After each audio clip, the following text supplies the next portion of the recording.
ಗೌರಿಬಿದನೂರು ನಗರ ವ್ಯಾಪ್ತಿಯ ವಿವಿಧ ವಾರ್ಡ್ಗಳಲ್ಲಿ ಅಭಿವೃದ್ಧಿ ಕಾಮಗಾರಿಗಳಿಗೆ ಚಾಲನೆ ನೀಡಿದ ನಂತರ ಸಂಸದ ಡಾಕ್ಟರ್ ಕೆ ಸುಧಾಕರ್ ಮಾತನಾಡಿ, ಅಭಿವೃದ್ಧಿ ವಿಷಯದಲ್ಲಿ ರಾಜಕಾರಣ ಮಾಡುವುದಿಲ್ಲ, ಒಟ್ಟಾರೆ ಜನಸಾಮಾನ್ಯರಿಗೆ ಮೂಲ ಸೌಕರ್ಯ ಒದಗಿಸುವುದೇ ಆಗಿದೆ. ಹಲವು ವಾರ್ಡ್ಗಳಿಗೆ ಸಿಸಿ ರಸ್ತೆ ನಿರ್ಮಾಣಕ್ಕೆ ಚಾಲನೆ ನೀಡಲಾಗಿದೆ. ಅಭಿವೃದ್ಧಿ ವಿಷಯದಲ್ಲಿ ಗೌರಿಬಿದನೂರು ಸೇರಿದಂತೆ ಜಿಲ್ಲೆಯಲ್ಲಿ ಹೆಚ್ಚು ಒತ್ತು ನೀಡಲಾಗುವುದೆಂದರು. ನಗರದಲ್ಲಿ ಒಟ್ಟು 1.26 ಕೋಟಿ ರು ವೆಚ್ಚದಲ್ಲಿ ಕಾಮಗಾರಿಯಾಗಿದೆ.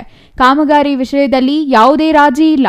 ಗುತ್ತಿಗೆದಾರರು ಗುಣಮಟ್ಟದ ಕಾಮಗಾರಿ ಮಾಡಬೇಕು, ತ್ವರಿತವಾಗಿ ಕೆಲಸ ಆಗಬೇಕೆಂದು ಸೂಚನೆ ನೀಡಿದರು. ಉಪಚುನಾವಣೆ ಫಲಿತಾಂಶ ಕುರಿತು ಪ್ರತಿಕ್ರಿಯಿಸಿದ ಸಂಸದರು, 3 ಕ್ಷೇತ್ರಗಳಲ್ಲಿ ಕಾಂಗ್ರೆಸ್ ಗೆಲುವು ಸಾಧಿಸಿದೆ. ಇದು ಆಡಳಿತ ಪಕ್ಷವಾದ್ದರಿಂದ ಬಹುತೇಕ ಕಡೆ ಆಳುವ ಪಕ್ಷಕ್ಕೆ ಗೆಲುವು ಸಹಜ. ಚನ್ನಪಟ್ಟಣದ ಗೆಲುವು ನಮ್ಮದು ಆಗಬೇಕಿತ್ತು.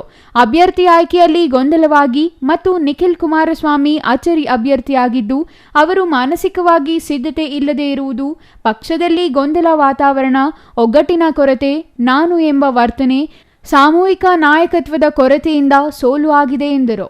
ಶಾಸಕರು ನಾವು ಸೇರಿ ನಮ್ಮೆಲ್ಲ ಮುಖಂಡರು, ನಗರಸಭಾ ಅಧ್ಯಕ್ಷರು, ಸದಸ್ಯರುಗಳು ಇವತ್ತು ಸಂಸದರ ನಿಧಿಯಿಂದ ಏನು 1,26,00,000 ರೂಪಾಯಿಗಳಲ್ಲಿ ಹಿಂದೆ ಇದು ಅನುಮೋದನೆ ಆಗಿತ್ತು.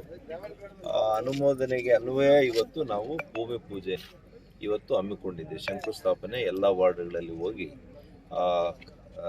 ಕಾಂಕ್ರೀಟ್ ರಸ್ತೆಗಳು ವಿಶೇಷವಾಗಿ ನಗರ ಪ್ರದೇಶದಲ್ಲಿ ಇವತ್ತು ಆಗ್ತಾ ಇದ್ದಾವೆ. ಮೂಲಭೂತ ಸೌಕರ್ಯಗಳು ನಗರಕ್ಕೆ ಮತ್ತು ಇಡೀ ಕ್ಷೇತ್ರಕ್ಕೆ ಆಗಬೇಕು ಅಂತೇಳಿ ನಮ್ಮೆಲ್ಲರ ಒಂದು ಇದು. ಅಭಿವೃದ್ಧಿ ವಿಚಾರದಲ್ಲಿ ಈಗಾಗಲೇ ನಾನು ಏನು ಹೇಳಿದ್ದೇನೆ, ನಾವು ರಾಜಕಾರಣ ಮಾಡಲಿಕ್ಕೆ ಹೋಗೋಣ. ಶಾಸಕರು ಇನ್ನೊಂದು ಪಾರ್ಟಿಯಲ್ಲಿರಲಿ, ನಾವೊಂದು ಪಾರ್ಟಿಯಲ್ಲಿರಲಿ, ನಾವೆಲ್ಲ ಸೇರಿ ಅಭಿವೃದ್ಧಿಗೆ ಒಂದೇ ದಾರಿಯಲ್ಲಿ ನಡೆಯುವಂಥ ಕೆಲಸ ಮಾಡ್ತೇವೆ. ಒಬ್ರಿಗೊಬ್ಬರು ಪರಸ್ಪರ ಸಹಕಾರ ಕೊಟ್ಕೊಂಡು ಅಭಿವೃದ್ಧಿ ವಿಷಯದಲ್ಲಿ ನಾವು ಗೌರಿಬಿದನೂರು ಕ್ಷೇತ್ರ ಒಳಗೊಂಡಂತೆ ಅಭಿವೃದ್ಧಿಗೆ ಹೆಚ್ಚಿನ ಮಹತ್ವವನ್ನು ಕೊಡುವಂಥದ್ದು ಆಗುತ್ತೆ. ಚನ್ನಪಟ್ಟಣದಲ್ಲಿ ಕಾಂಗ್ರೆಸ್ ಮುಖಂಡರ ಒಗ್ಗಟ್ಟು, ಸಿದ್ದರಾಮಯ್ಯ ಮತ್ತು ಡಿಕೆಶಿ ಅವರ ಸಾಮರ್ಥ್ಯ ನಾಯಕತ್ವದಿಂದ ಆ ಪಕ್ಷ ಗೆಲುವು ಸಾಧಿಸಿದೆ.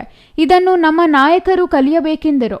ಇನ್ನು ಕಾರ್ಯಕ್ರಮದಲ್ಲಿ ತಹಸೀಲ್ದಾರ್ ಮಹೇಶ್ ಪತ್ರಿ, ನಗರಸಭೆ ಅಧ್ಯಕ್ಷ ಲಕ್ಷ್ಮೀನಾರಾಯಣ್, ಉಪಾಧ್ಯಕ್ಷ ಫರೀದ್, ಪೌರಾಯುಕ್ತೆ ಡಿಎಂ ಗೀತಾ, ಬಿಜೆಪಿ ಮಾಜಿ ಜಿಲ್ಲಾಧ್ಯಕ್ಷ ಎನ್ಎಂ ರವಿನಾರಾಯಣ ರೆಡ್ಡಿ, ಡಾಕ್ಟರ್ ಶಶಿಧರ್, ನಗರಸಭೆ ಸದಸ್ಯ ಮಾರ್ಕೆಟ್ ಮೋಹನ್ ಮತ್ತಿತರರು ಹಾಜರಿದ್ದರು. R Manjunath, CTV news, Gauribidanur.